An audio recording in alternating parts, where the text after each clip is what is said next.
Με λένε Άη Κατέρινη και έζησα στην Αθήνα για 39 χρόνια, νομίζοντας ότι γνώριζα τον άνθρωπο δίπλα μου. Ο Παναγιώτης και εγώ παντρευτήκαμε πριν από 16 χρόνια, σε μια μικρή εκκλησία στο Κολονάκι, με την ευλογία των οικογενειών μας και τα όνειρα για μια ζωή γεμάτη αγάπη και συντροφικότητα. Τότε πίστευα ότι οι καφέ ωκεανοί των ματιών του έκρυβαν ειλικρίνεια και αφοσίωση. Τι λάθος που έκανα. Πρωί του Μαρτίου, καθόμουν στην κουζίνα μας στο διαμέρισμα στο Παγκράτη, κοιτάζοντας το φως του ήλιου να διαπερνά τα παράθυρα, όταν το κινητό του χτύπησε στο τραπέζι. Είχε πάει για μπάνιο, αφήνοντας το τηλέφωνο του ξεχασμένο δίπλα στην εφημερίδα. Το μήνυμα εμφανίστηκε στην οθόνη. «Αγάπη μου, η Ελένη ρωτάει πότε θα πας στο σπίτι μας απόψε. Φιλιά, Μαρία». Το στομάχι μου έγινε κόμπος. Σπίτι μας. Ποια Ελένη? Ποια Μαρία? Οι χειρότερες μου υποψίες άρχισαν να παίρνουν σάρκα και οστά. Με τρέμουλα στα χέρια, άνοιξα το μήνυμα και διάβασα όλη την αλληλογραφία.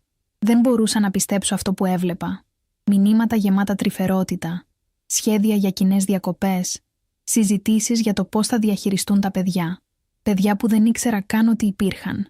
Η Μαρία ήταν 32 ετών, όπως κατάλαβα από τα μηνύματα.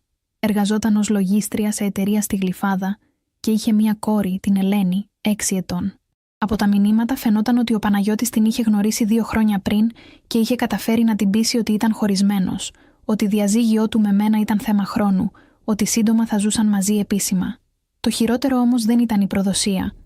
Ήταν το γεγονός ότι όλα αυτά τα χρόνια, όταν εγώ χρειαζόμουν τη συμπαράστασή του, ήταν απόν.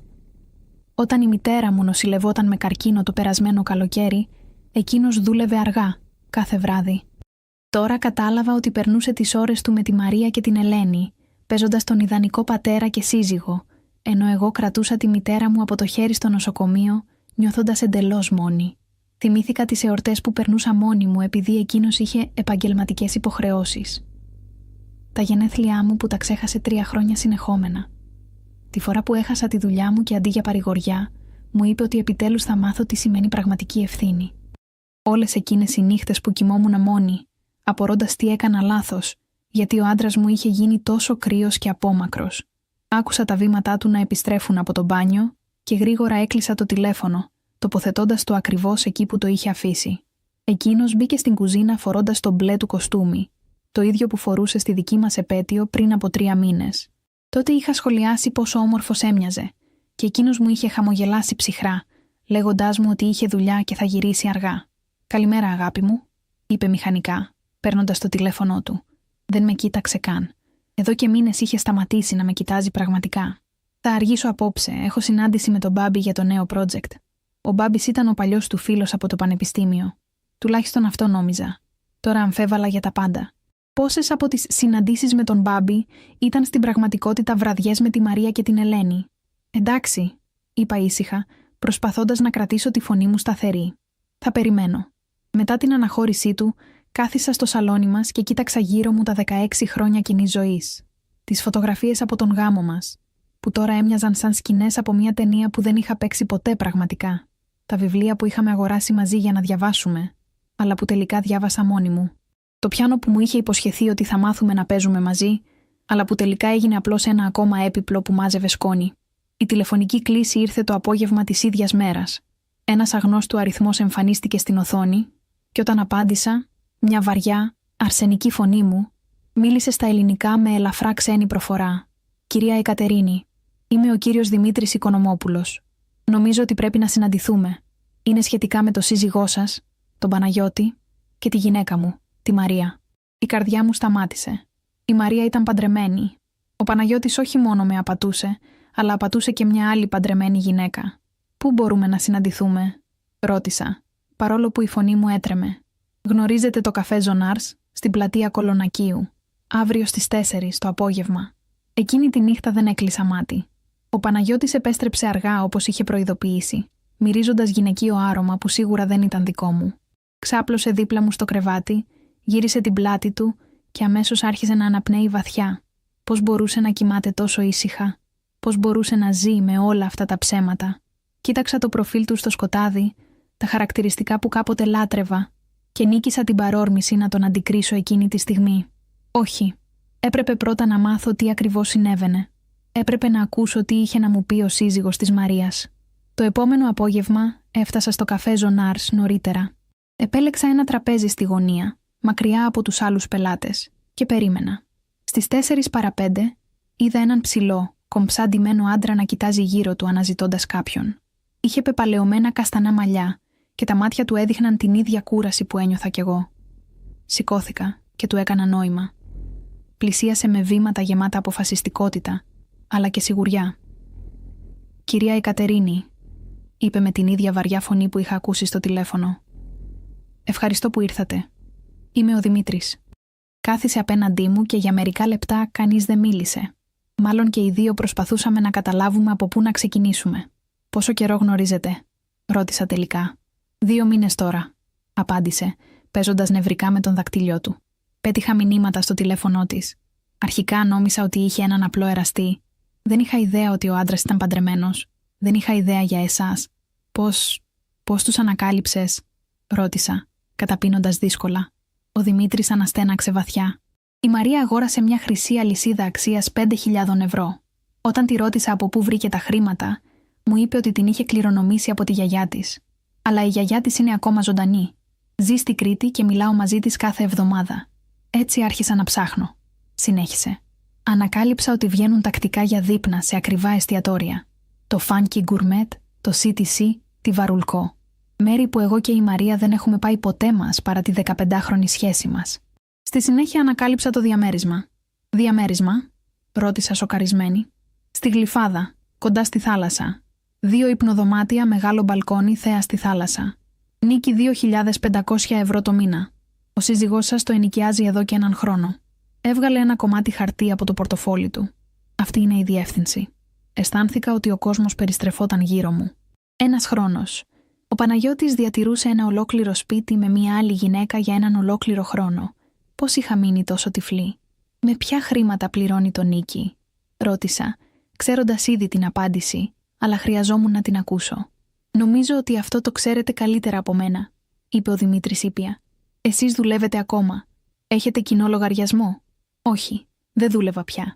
Είχα παραιτηθεί από τη θέση μου στη διαφημιστική εταιρεία τον περασμένο Σεπτέμβριο για να φροντίσω τη μητέρα μου κατά τη διάρκεια της χημειοθεραπείας.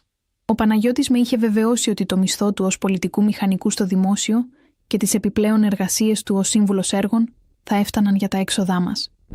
Τώρα κατάλαβα γιατί τελευταία μας έλεγε συνέχεια να οικονομήσουμε. Δεν ήταν για εμάς. Ήταν για τη Μαρία και την Ελένη. «Ναι, έχουμε κοινό λογαριασμό», παραδέχτηκα. «Αλλά δεν τον ελέγχω συχνά. Εμπιστευόμουν τον σύζυγό μου». Ο Δημήτρης με κοίταξε με συμπάθεια. «Κυρία Εκατερίνη, πρέπει να σας πω κάτι. Η γυναίκα μου, η Μαρία, πιστεύει ότι ο σύζυγός σας πρόκειται να την νυμφευτεί. Πιστεύει ότι εσείς είστε ήδη χωρισμένοι, αλλά δεν έχετε διευθετήσει ακόμα τα νομικά θέματα. Πιστεύει ότι μέχρι το καλοκαίρι θα είναι ελεύθερος και θα μπορούν να παντρευτούν. Ένιωσα ότι δεν μπορούσα να αναπνεύσω. Το καλοκαίρι, ο Ιούνιος, της το υποσχέθηκε. Αλλά εδώ είναι το πρόβλημα. Έσκυψε προς το μέρος μου. Εγώ δεν θέλω να χάσω τη γυναίκα μου. Παρά τα προβλήματά μας, παρά αυτή την ανοησία, την αγαπάω. Και αγαπάω την κόρη μας, την Ελένη. Την κόρη σας. Η Ελένη είναι δικό μας παιδί. Δικό μου και της Μαρίας. Γεννήθηκε όταν ήμασταν μαζί. Δεν είναι κόρη του συζύγου σας, παρότι εκείνος παίζει τον πατέρα της. Η φωνή του έγινε πιο σκληρή. Δεν θα αφήσω έναν ξένο να μου κλέψει την οικογένειά μου.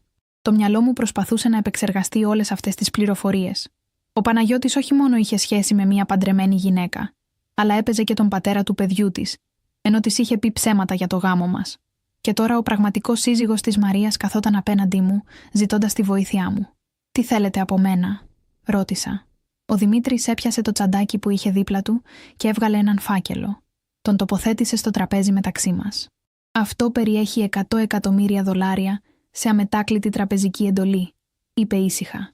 «Τα λεφτά είναι δικά σας, ανεξάρτητα από την απόφασή σας. Αλλά έχω μια παράκληση να σας κάνω». Κοίταξα τον φάκελο, σαν να ήταν φίδι έτοιμο να με δαγκώσει. «Τι είδους παράκληση?» «Μην τον χωρίσετε ακόμα. Περιμένετε 3 μήνες.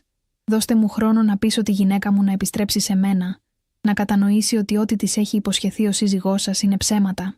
Αν αποφασίσετε να τον αφήσετε μετά από 3 μήνες, θα το σεβαστώ. Αλλά τώρα, αν προχωρήσετε στο διαζύγιο, η Μαρία θα πιστέψει ότι όντως είναι ελεύθερος να την παντρευτεί». Το σκεπτικό του ήταν λογικό, παρόλο που ολόκληρη η κατάσταση ήταν τρελή. Και γιατί να κάνω αυτό? Γιατί να περιμένω 3 μήνες να ξεκινήσω τη ζωή μου από την αρχή? Επειδή σας χρειάζομαι να γίνετε η γυναίκα που πραγματικά είστε. Όχι η άγνωστη. Απούσα πρώην γυναίκα που της έχει περιγράψει. Επειδή αν τη συναντήσει, αν δει πόσο πραγματικοί είστε, πόσο ζωντανοί είστε, θα καταλάβει ότι της έχει πει ψέματα για όλα. Θα καταλάβει ότι είναι ακόμα παντρεμένος και ότι παίζει με τη ζωή της. Θέλετε να συναντήσω τη γυναίκα με την οποία με απατάει ο σύζυγός μου? Θέλω να την βοηθήσετε να δει την αλήθεια. Και κατά βάθος, νομίζω ότι αυτό θα βοηθήσει και εσάς. Θα σας δώσει τη δυνατότητα να δείτε τον πραγματικό χαρακτήρα του συζύγου σας, πριν πάρετε οποιαδήποτε απόφαση. Πήρα τον φάκελο και τον κράτησα στα χέρια μου. Ήταν βαρύς, γεμάτος έγγραφα που μάλλον άλλαζαν τη ζωή μου για πάντα. $100 εκατομμύρια, επανέλαβα. Πώς έχετε τέτοια χρήματα? Είμαι επιχειρηματίας. Εισαγωγές τεχνολογικού εξοπλισμού από την Κορέα και τη Γερμανία, αλλά και κάτοχος εταιριών logistics και μεταφορών. Τα τελευταία 15 χρόνια έχω δουλέψει πολύ σκληρά και έχω κάνει έξυπνες επενδύσεις. Τα χρήματα είναι νόμιμα και δικά μου. Σκέφτηκα τη δική μου οικονομική κατάσταση. Δεν είχα δουλειά, δεν είχα δικά μου χρήματα, εξαρτιόμουν εντελώς από τον Παναγιώτη.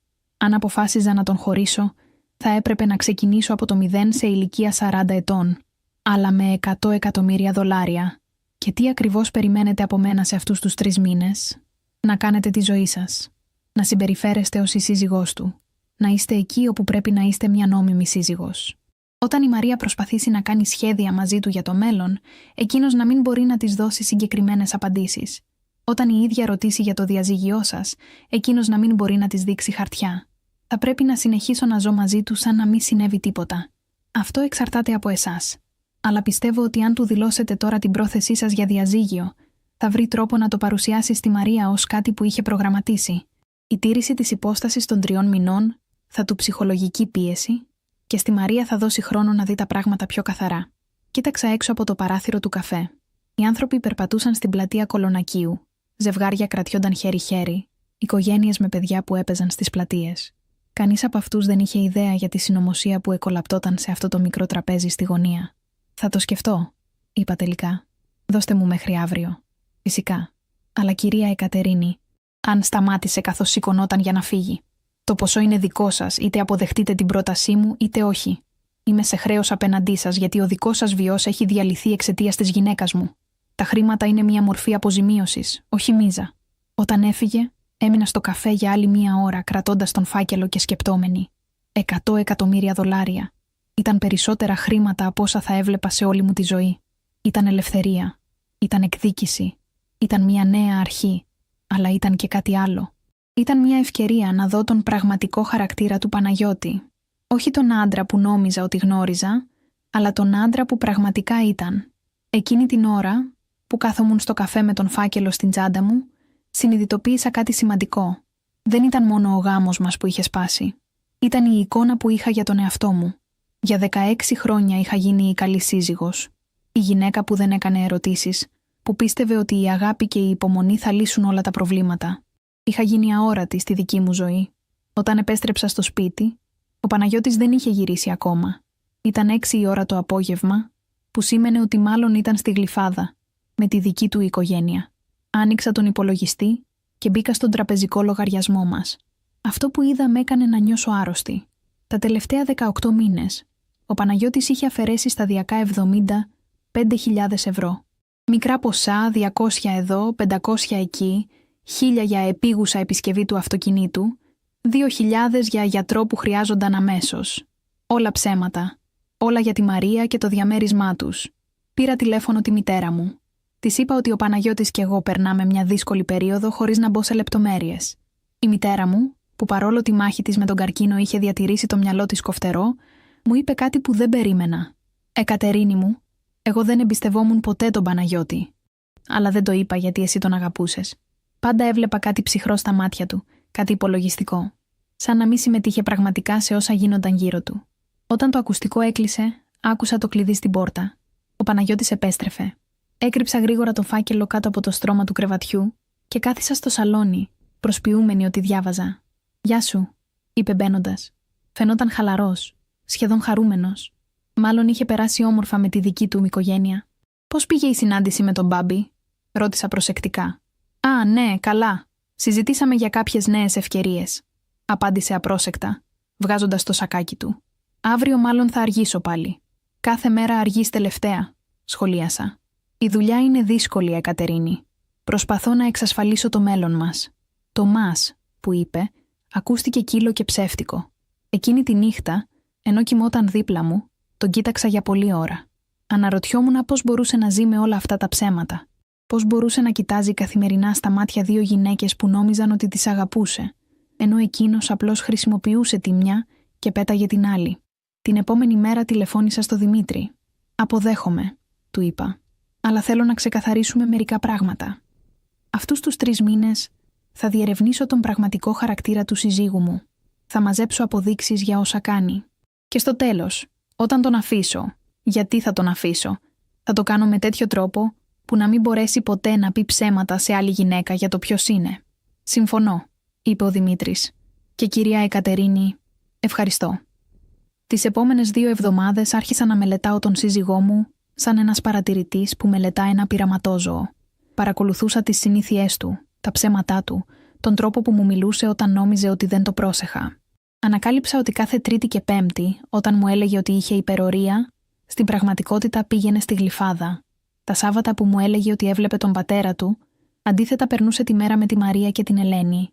Ακόμα και τα Σάββατα που υποτίθεται ότι κάναμε δικά μας πράγματα, εκείνος ήταν απόν συναισθηματικά, συνέχεια στο τηλέφωνο, συνέχεια με το μυαλό του αλλού. Μια μέρα αποφάσισα να τον ακολουθήσω. Φόρεσα γυαλιά ηλίου και ένα καπέλο και πήρα το αυτοκίνητο της μητέρας μου. Τον ακολούθησα μέχρι τη Γλυφάδα και τον είδα να μπαίνει σε ένα κομψό διαμέρισμα με μπαλκόνια που κοίταζαν τη θάλασσα. Περίμενα. Μετά από μια ώρα, τον είδα να βγαίνει μαζί με μια ξανθή γυναίκα γύρω στα 30, πολύ όμορφη, και ένα μικρό κορίτσι με καστανά κυματιστά μαλλιά, η Μαρία και η Ελένη. Τους παρακολούθησα στη θάλασσα. Η μικρή Ελένη έτρεχε στην άμμο, ενώ ο Παναγιώτης και η Μαρία κρατιόνταν από το χέρι.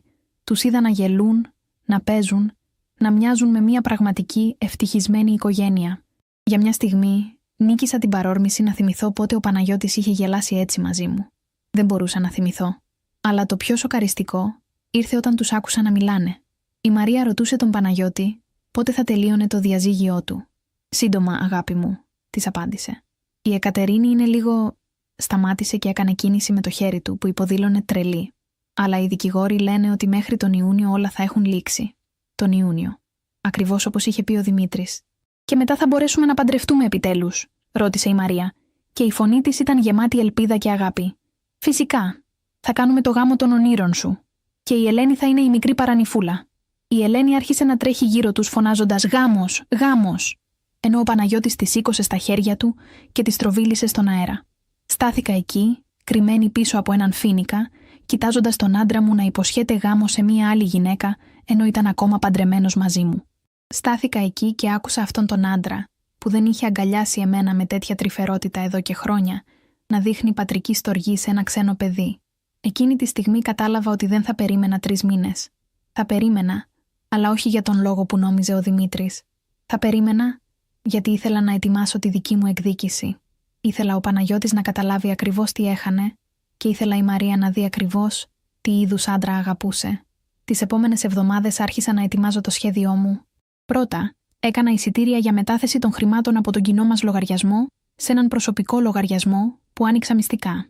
Δεν πήρα όλα τα χρήματα, πήρα ακριβώς αυτό που είχε κλέψει για τη Μαρία, συν τόκους για τον πόνο και την ταπείνωση. Δεύτερον, επικοινώνησα με τον καλύτερο δικηγόρο διαζυγίων στην Αθήνα. Με τα $100,000,000 που είχα στη διάθεσή μου, μπορούσα να προσλάβω όποιον ήθελα.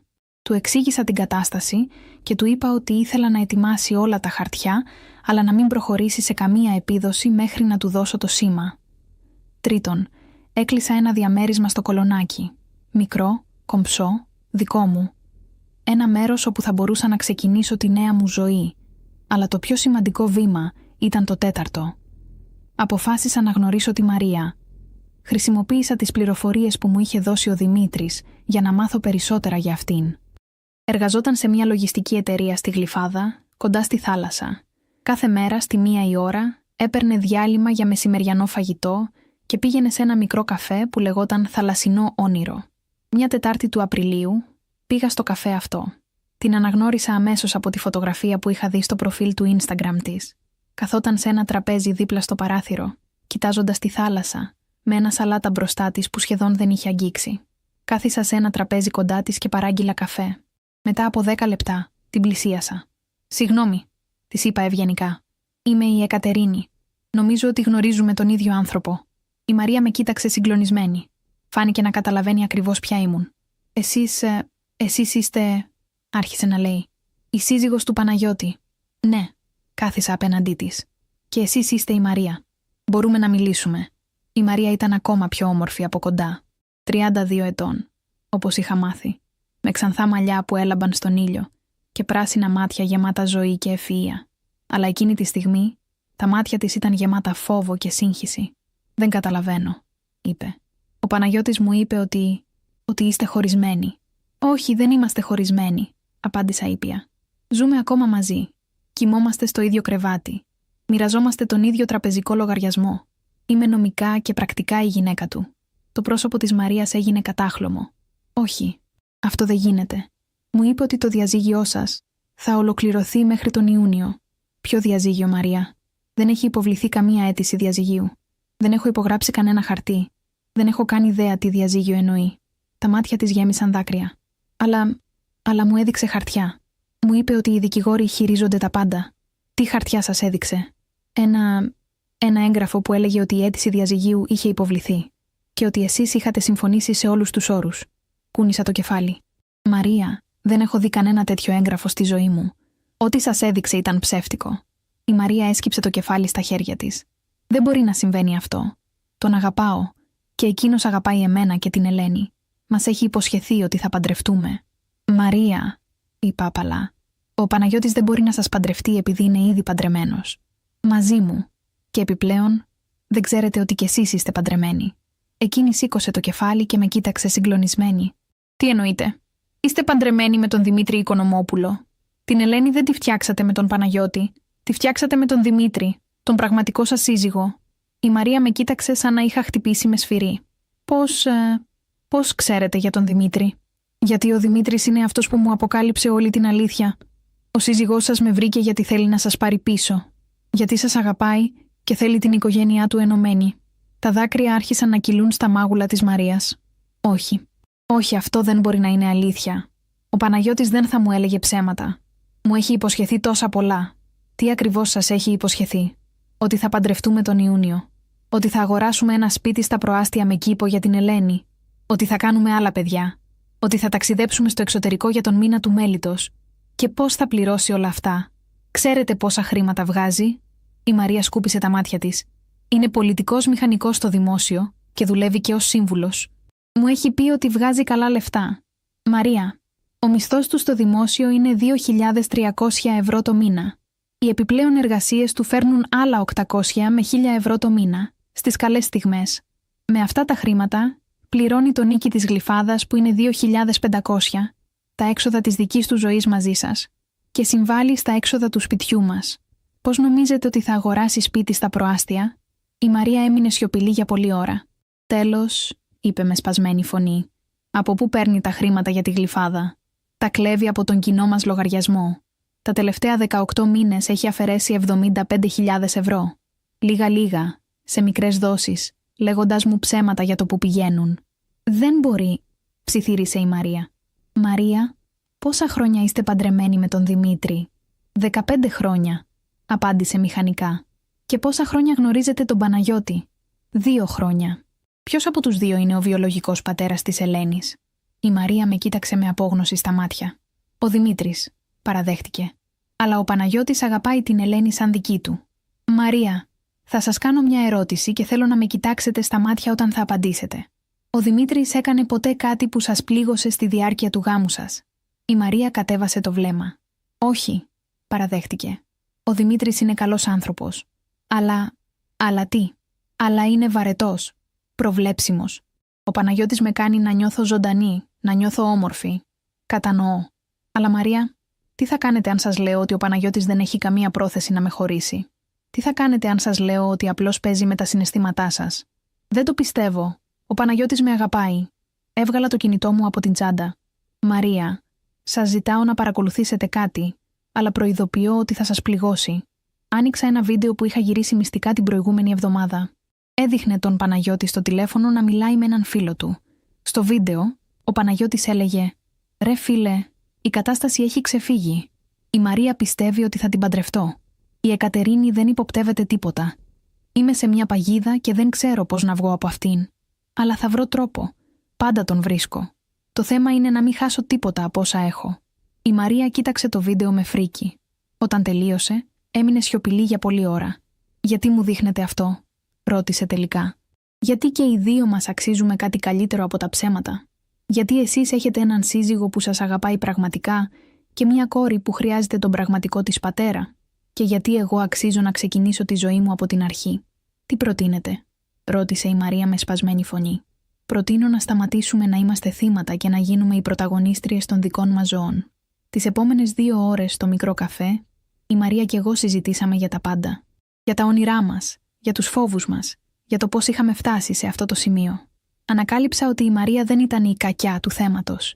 Ήταν μια γυναίκα που είχε παγιδευτεί σε έναν γάμο, που είχε χάσει τη μαγεία του και που είχε πιστεί από έναν πανέξυπνο χειριστή ότι η παράνομη σχέση τους ήταν η πραγματική αγάπη. «Γιατί όμως δεν με βρήκε ο Δημήτρης νωρίτερα?» ρώτησε. «Γιατί σας αγαπάει και ήλπιζε ότι θα επιστρέφατε μόνοι σας. Και επίσης, γιατί ήθελε πρώτα να βεβαιωθεί για το τι ακριβώς συνέβαινε. Ο Δημήτρης δεν ήθελε να σας κατηγορήσει για κάτι που μπορεί να μην ήταν αλήθεια». Όταν αποχωριστήκαμε εκείνο το απόγευμα, η Μαρία μου έδωσε το χέρι. «Ευχαριστώ», είπε. «Ευχαριστώ που μου είπατε την αλήθεια αντί να με μισήσετε. Η αλήθεια είναι ότι και οι δύο μας είμαστε θύματα του ίδιου ανθρώπου», απάντησα. «Αλλά δεν χρειάζεται να συνεχίσουμε να είμαστε θύματα». 2 μέρες αργότερα, ο Δημήτρης με τηλεφώνησε. «Η Μαρία επέστρεψε σπίτι», μου είπε με φωνή γεμάτη ανακούφιση. «Μου είπε ότι μίλησε μαζί σας. Δεν ξέρω τι της είπατε, αλλά την έπεισε να δει τα πράγματα καθαρά. Της είπα απλώς την αλήθεια», απάντησα. «Τίποτα περισσότερο, τίποτα λιγότερο. Και τώρα, θα προχωρήσετε στο διαζύγιο?» «Ναι», είπα αποφασιστικά, αλλά με τον δικό μου τρόπο. Εκείνη την εβδομάδα ο Παναγιώτης άρχισε να γίνεται νευρικός. Η Μαρία δεν απαντούσε στα τηλεφωνήματά του, δεν έμενε στο διαμέρισμα της Γλυφάδας. Όταν πήγε εκεί, βρήκε τα κλειδιά στο γραμματοκιβώτιο και ένα σημείωμα που έλεγε απλώς «Είναι τελειωμένα». «Τι στο διάολο συμβαίνει?» με ρώτησε εκείνος το βράδυ, μπαίνοντας στο σπίτι σαν τρελός. «Η Μαρία δεν μου μιλάει. Έχει εξαφανιστεί. Τι της είπε κανείς?» «Δεν ξέρω γιατί μιλάς», απάντησα ψύχραιμα, χωρίς να σηκώσω τα μάτια από το βιβλίο που διάβαζα. «Μην παίζεις την ανήξερη. Κάτι έχει συμβεί και θέλω να ξέρω τι». «Παναγιώτη», είπα κοιτάζοντάς τον για πρώτη φορά εκείνο το βράδυ, «είμαι η σύζυγός σου. Αν θες να συζητήσουμε κάτι, ας συζητήσουμε τη δική μας σχέση. Όχι τη σχέση σου με άλλες γυναίκες». Το πρόσωπό του έγινε κατάχλωμο. «Τι εννοείς?» «Εννοώ ότι ίσως είναι ώρα να γίνουμε ειλικρινείς ο ένας με τον άλλον», απάντησα ψύχραιμα. Εκείνη τη νύχτα ο Παναγιώτης δεν κοιμήθηκε καθόλου. Τον άκουγα να γυρίζει από τη μια πλευρά στην άλλη, να σηκώνεται, να περπατάει στο σαλόνι. Το πρωί ήταν έτοιμος να φύγει για τη δουλειά πριν καν ξυπνήσω. Αλλά εγώ ήμουν ήδη ξύπνια. Ήμουνα ξύπνια από τις 6, ετοιμάζοντας το σχέδιό μου για την ημέρα που θα αλλάξει όλα. Τηλεφώνησα στο δικηγόρο μου. «Είναι ώρα», του είπα. «Στείλτε όλα τα χαρτιά». Τηλεφώνησα στη μητέρα μου. «Μαμά, θα έρθω να μείνω μαζί σου για λίγες μέρες». «Όχι, δεν έχω πρόβλημα. Αντίθετα, επιτέλους λύνω τα προβλήματά μου». Τηλεφώνησα στη μεταφορική εταιρεία. «Θέλω να παραλάβετε τα πράγματά μου σήμερα στις 2. «Ναι, όλα. Όλα εκτός από τα έπιπλα». Και τέλος, τηλεφώνησα στο Δημήτρη. «Κύριε Οικονομόπουλε, σας χρωστάω ευχαριστίες. Όχι μόνο για τα χρήματα, αλλά για τη δυνατότητα που μου δώσατε να δω τη ζωή μου καθαρά. Σήμερα γίνομαι ελεύθερη». Στις 2 το μεσημέρι, ο Παναγιώτης επέστρεψε στο σπίτι. Μάλλον είχε αποφασίσει να πάρει αδικαιολόγητη άδεια για να λύσει το πρόβλημα με τη Μαρία και βρήκε το διαμέρισμα γεμάτο άγνωστους ανθρώπους που έβαζαν τα υπάρχοντά μου σε κουτιά. «Τι γίνεται εδώ?» φώναξε. Εμφανίστηκα από την κουζίνα κρατώντας έναν φάκελο. «Αυτό που έπρεπε να είχε γίνει εδώ και 2 χρόνια», απάντησα. «Εκατερίνη, σε παρακαλώ, ας το συζητήσουμε. Δεν ξέρω τι έχεις ακούσει, αλλά σίγουρα μπορούμε να το λύσουμε. Ο μόνος λόγος που θα συζητήσουμε οτιδήποτε από εδώ και πέρα θα είναι μέσω δικηγόρων», είπα δίνοντάς του το φάκελο. «Αυτά είναι τα χαρτιά του διαζυγίου. Έχεις 15 μέρες να απαντήσεις». Άνοιξε το φάκελο και διάβασε γρήγορα τα πρώτα χαρτιά. «Εκατερίνη, αυτό είναι τρέλα. Ζητάς τη μισή περιουσία, αποζημίωση για ηθική βλάβη, έξοδα δικηγόρων. Δεν έχω τέτοια χρήματα. Θα τα βρεις. Ή θα χρεωθείς. Αυτή είναι η επιλογή σου. Αλλά πάντα τα λύναμε τα προβλήματά μας. Πάντα βρίσκαμε λύση. Πάντα εγώ έβρισκα λύση. Τον διόρθωσα. Πάντα εγώ υποχωρούσα. Εγώ συμβιβαζόμουν. Εγώ έκανα πως δεν έβλεπα τι γινόταν γύρω μου. Τώρα τελείωσε. Αν αυτό είναι για τη Μαρία, άρχισε. Δεν είναι για τη Μαρία. Τον έκοψα. Είναι για μένα. Είναι επειδή αξίζω κάτι καλύτερο από έναν σύζυγο που με θεωρεί αόρατη. Είναι επειδή αξίζω κάτι καλύτερο από έναν άντρα που κλέβει τα χρήματά μας για να εντυπωσιάσει άλλες γυναίκες. Είναι επειδή αξίζω κάτι καλύτερο από έναν άντρα που δεν ήταν εκεί όταν η μητέρα μου πάλευε με τον καρκίνο. Οι εργάτες της μεταφορικής είχαν τελειώσει. Πήρα τη τσάντα μου και κινήθηκα προς την πόρτα. «Εκατερίνη, σε παρακαλώ», φώναξε ο Παναγιώτης. «Μην το κάνεις αυτό. Μπορούμε να τα ξαναφτιάξουμε». Στάθηκα στο κατόφλι και τον κοίταξα για τελευταία φορά. «Παναγιώτη, για 16 χρόνια περίμενα να με δεις πραγματικά. Τώρα επιτέλους σε έκανα να με δεις. Κρίμα που είναι πολύ αργά». «Πού θα πας?» «Δεν έχεις χρήματα. Δεν έχεις δουλειά». «Έχω αρκετά χρήματα για μια νέα ζωή», απάντησα χαμογελώντας για πρώτη φορά εδώ και μήνες. «Και όσο για τη δουλειά, θα βρω. Είμαι 39 ετών, όχι 90. Έκλεισα την πόρτα πίσω μου και άκουσα τη φωνή του που φώναζε το όνομά μου. Αλλά δεν γύρισα. Για πρώτη φορά εδώ και 16 χρόνια. Δεν γύρισα. 6 μήνες αργότερα, το διαζύγιο είχε ολοκληρωθεί. Ο Παναγιώτης είχε αναγκαστεί να πουλήσει το διαμέρισμα για να πληρώσει τις αποζημιώσεις. Η Μαρία είχε επιστρέψει στον Δημήτρη και παρακολουθούσαν συζευκτική συμβουλευτική για να αντιμετωπίσουν τα προβλήματα του γάμου τους. Η μικρή Ελένη ήταν ξανά με τον πραγματικό της πατέρα. Κι εγώ. Εγώ άνοιξα μια μικρή εταιρεία συμβουλευτικής για γυναίκες που θέλουν να αλλάξουν καριέρα μετά το διαζύγιο. Με τα χρήματα που μου είχε δώσει ο Δημήτρης και την αποζημίωση από το διαζύγιο, μπόρεσα να ξεκινήσω κάτι δικό μου. Κάτι που είχα πάντα ονειρευτεί, αλλά δεν είχα ποτέ το θάρρος να προσπαθήσω. Συνάντησα και τον Αλέξη, έναν δικηγόρο που εξειδικευόταν σε υποθέσεις ενδοοικογενειακής βίας. Ένας άντρας που με κοιτάει στα μάτια όταν του μιλάω, που θυμάται τα γενέθλιά μου, που με ρωτάει πώς πέρασα τη μέρα μου και όντως ακούει την απάντηση. Τον περασμένο μήνα έλαβα ένα γράμμα από τη Μαρία. Μου έγραφε ότι εκείνη και ο Δημήτρης είναι πια καλά, ότι η μικρή Ελένη είναι χαρούμενη και ότι έχουν αποφασίσει να κάνουν ένα δεύτερο παιδί. Μου έγραφε επίσης ότι με ευχαριστεί για την ειλικρίνεια εκείνο το απόγευμα στο καφέ, γιατί της έδωσε τη δυνατότητα να σώσει τη δική της οικογένεια. Για τον Παναγιώτη δεν ξέρω πολλά. Άκουσα ότι εργάζεται ακόμα στο δημόσιο, ότι ζει σε ένα μικρό διαμέρισμα στα Πατήσια και ότι προσπαθεί να ξαναφτιάξει τη ζωή του. Δεν του εύχομαι κακό. Απλώς δεν με ενδιαφέρει πια.